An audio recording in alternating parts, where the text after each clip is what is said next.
he was director here at Limahuli, and Dr. Paul Cox, who was the director of the National Tropical Botanical Gardens, discovered a plant in Samoa he believes is going to make a major impact on the world HIV/AIDS crisis.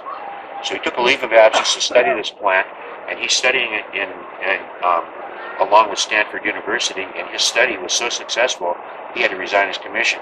So Chipper is now the director of the National Tropical Botanical Gardens. He's a young man in his 40s with a lot of responsibility. That's terrific.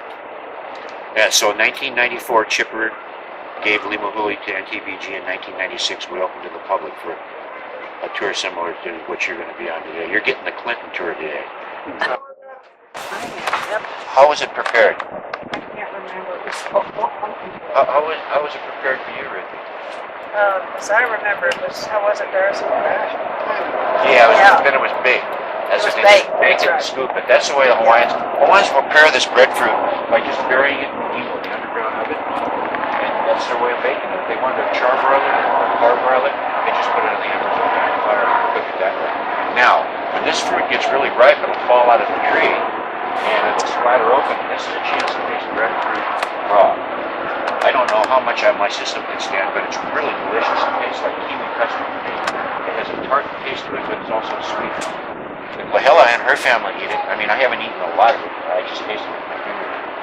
Well, I was sailing a load of breadfruit to the Caribbean to be used as slave food, and he was watering it. Everything will be a patina.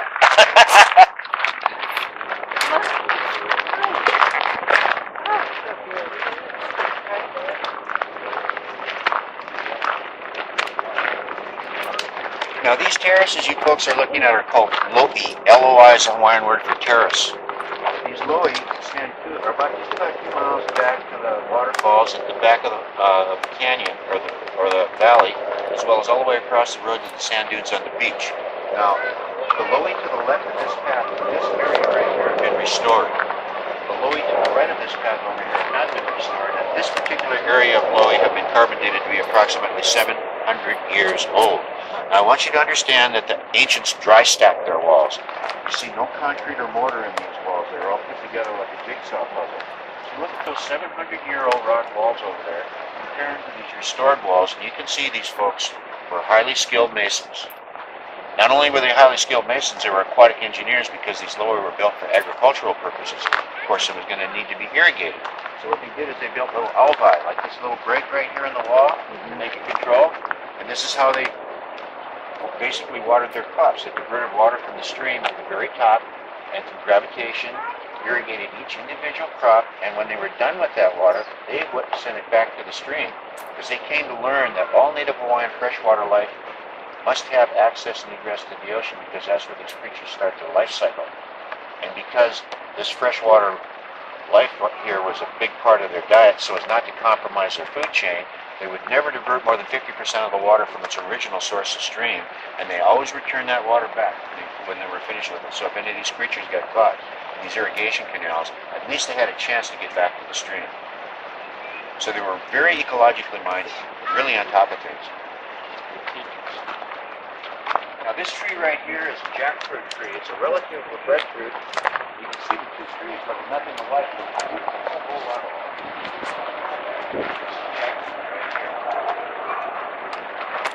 this tree plays no role whatsoever in native Hawaiian culture, but it is a great shade tree where I can talk to you about this. Over here, if you look right into this area right here, there's a hypocrite right there. It's an object. Can anybody see an object right in this area? It's very difficult to see. This is the sail, and this is the hull of one of these ancient voyaging canoes that the Polynesians explored the Pacific in. Has anybody here heard of the Hokulea? Hokulea is a modern reproduction of one of these ancient voyaging canoes. It's a double-hull voyaging canoe. She was built in 1975 by the Polynesian Voyaging Society to retrace these ancient migration routes to study wayfinding. Wayfinding is natural navigation, meaning no sextant, no compass, no watch, no nothing. These people used the simple nature by herself, basically. The key tools in a wayfinder's bag would be the stars and the moon, the sun, wind, waves, clouds, and birds. The most important time of day for a wayfinder would be sunrise. As the sun rises, you got to fix on the east. As the sun rises over the water, it starts to warm the water, which generates wind, which generates ocean swells and ocean currents.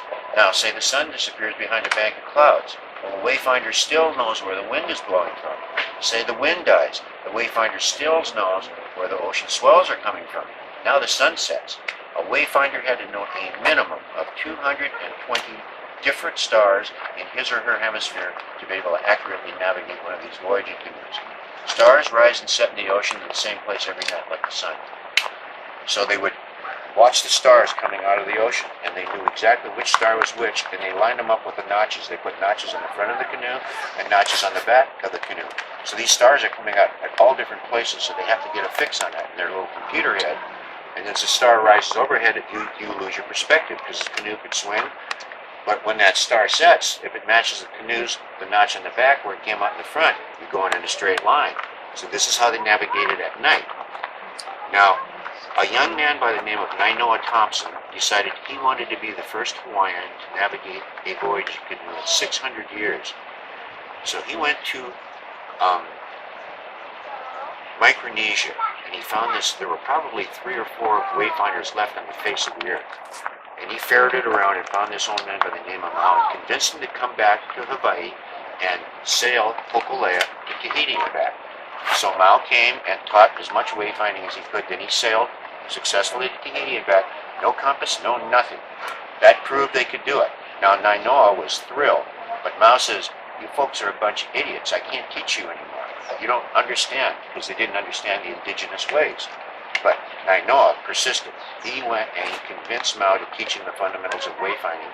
Nainoa came back and succeeded in sailing Hokulea to Tahiti and back with a crew of probably 10 to 12 on his own.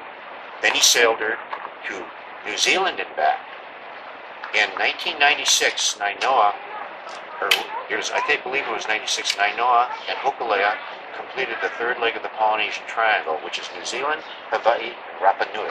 Rapa Nui is often called Easter Island. It's over 2,000 miles from Hawaii, 50 square miles. It's small on our forbidden island of Ni'ihau out here. Can you imagine finding that rock in the middle of the Pacific? We call this big giant haystack the Pacific. Well, several attempts were made, but Nainoa, he was committed to completing this third leg of the Polynesian Triangle. So he went and lived on Rapa Nui for a few months, so he knew exactly where the stars were coming from. Because he knew he could sail past Rapa Nui in 8 hours in the dark, and he's well on his way to South America, and he would never know he missed the rock. So, what he did is he sailed out of Hilo and went to Mangareva. It's a little island in the Marquesas, and sat there for about 30 days waiting for ideal sailing conditions. When he got him, when he thought he had him, he took a crew of 14 straight to Rapa Nui. And so when Hokulea returned to Hawaii, she returned as a hero. She sailed into Kaneohe Bay, and there were literally thousands of people on the beach. And Governor Ben Cayetano at the time designated Hokulea a living treasure. It's the only non-entity in the state's history to be designated a living treasure. All the rest of our living treasures are people, Okupuna. So this guy is an amazing individual. I've had the privilege as well as the pleasure of meeting him, and I even got to escort Hokulea out on her last sail out of Hanalei Bay. She was going up into the Northeast Islands with an entire new crew. Nainoa has been teaching wayfinding at UH and Kamehameha schools now for the last 20-some years. And he has assembled a very, very good team. As a matter of fact, all these kids are younger than the boat herself, than the canoe herself. And he designated a young lady by the name of Kaiulani Murphy to be the new navigator of Hokulea. But on the last voyage out, they had another voyaging canoe from the Big Island join her, and they were breaking her in as a new voyaging canoe. She's called Hoku Alakai. So I went with Nainoa on an escort boat and escorted Hokulea and Hoku Alakai about 3 miles out to the blue water line, where she turned north and went up into the Northwest Islands. And what they did is they went all the way to the top and then sailed back down with the kids. And Nainoa just went along as an observer like Mao did 26 years ago, or 30 years ago now. And it was just, when Hokulea came back into Hanalei, it was like you know, a huge celebration. Huge, so it's just give you a chicken skin. Chicken skin. Looking for this mythical place called Hawaii. It's mentioned in an old Polynesian chant. And we don't know exactly what these folks were doing. When the Polynesians got in these voyaging canoes, they didn't know where they were going or what they were going to find. They sailed 200 miles north, or northwest, however, you know, when they came to the Marquesas, they were probably, I'm going to speculate they were following birds. They would notice the migratory birds would leave and they would fly in this direction, so they would have to be flying somewhere. Then they're going to the hemisphere. Yeah, exactly. But they learned that, you know, when they arrived in Hawaii, they went back and they got more goods, more of their cultural needs, more kupuna, more people. And we don't know how many of these voyages they made, but somewhere along the way they ceased. They just stopped, and we have no idea why. And then it became an isolated community. 2,400 miles. The elapsed time would be. Well, Hokulea made it to the Marquesas in about 28 days, between 25 days and 30 days. So it depends on the conditions, you know, and who's navigating, because the currents will drag you out. Can you imagine how difficult it is to point a canoe in the right direction all day long with no GPS, no nothing? Nainoa told me that the way because he couldn't sleep, the way he would get sleep was he would stand on the rail, and he would hold onto the rail, and when he started dropping, that's when he had to wake up. That's how Einstein used to sleep. Einstein would take a bell and hold it in his hand. This is how he did his power naps. And when the bell fell from his hand, it would wake him up. He'd go back to work. Einstein didn't really sleep a lot. He just did power naps.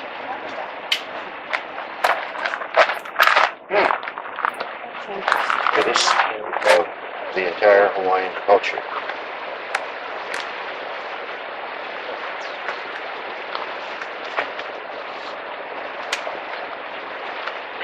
Okay, I'm going to explain the Ahupua'a system, Ruthie. This is a system, it was a lifestyle. It's called sustainable stewardship. But not only is it a lifestyle, it is actually a geographical piece of property. Let's pretend this is Kauai. We're kind of round shaped. Ahupua'as go from the middle of the mountains down out into the ocean past the reef because they need those resources. Within the boundaries of an individual Ahupua'a would be all the requirements for a society to sustain itself. Self-sustenance. So first and foremost, it's based on watershed. They had to have fresh water, so it's based on a stream. Secondly, places to plant, eat, and sleep. Last but not least, access and egress to the ocean. And the Ahupua'a didn't stop at the high vegetation marker and went out past the reef because they used all these resources. So we are presently in the Haena Ahupua'a. That's why this area here is called Haena. It's easy to mistake Limahuli Valley as an Ahupua'a because of the mountain ridges. That would be a definition line. But Limahuli is only a part of the Haena Ahupua'a, which goes from Camp Maui, the YMCA camp down here, to Kitty Beach right at the end of the road. So that's where Haena starts. Haena starts right at Camp Maui, and it goes in it goes off on a slant. It has a really strange boundary. I don't know how they. But Ahupua'as were also could expand and deteriorate according to the power of the Konahiki who was running the show. He was a big, powerful Konahiki. He might just take a little bit more, but they never denied another Ahupua'a of watershed.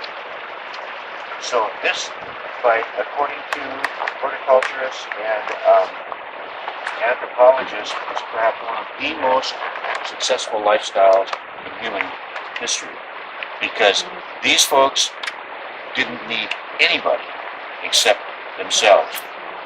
And this whole thing deteriorated in 1848 when Kamehameha III introduced fee simple property, and he called it the Great Mahele. What he did is he took Hawaii, divided it up, and parceled it out to his friends, allies, and political cronies. Hey, Kamika. Hey, sorry about that, yeah. Sorry about that. I had no idea what we were walking into. I'm really apologize. No problem. This is Ruthie Brown. She's a fellow. Hello. Me too. And this is Wonderful her things about you. Oh, thank you. This is Darcy. My husband Darcy. And so Ruthie called and wanted me to give him a private tour today because of their families in town and everything. Yeah, So welcome. Ruthie and Darcy have been on this tour with me maybe 4 or 5 times. I'm trying to get them to start giving the tours. So what we walked into was a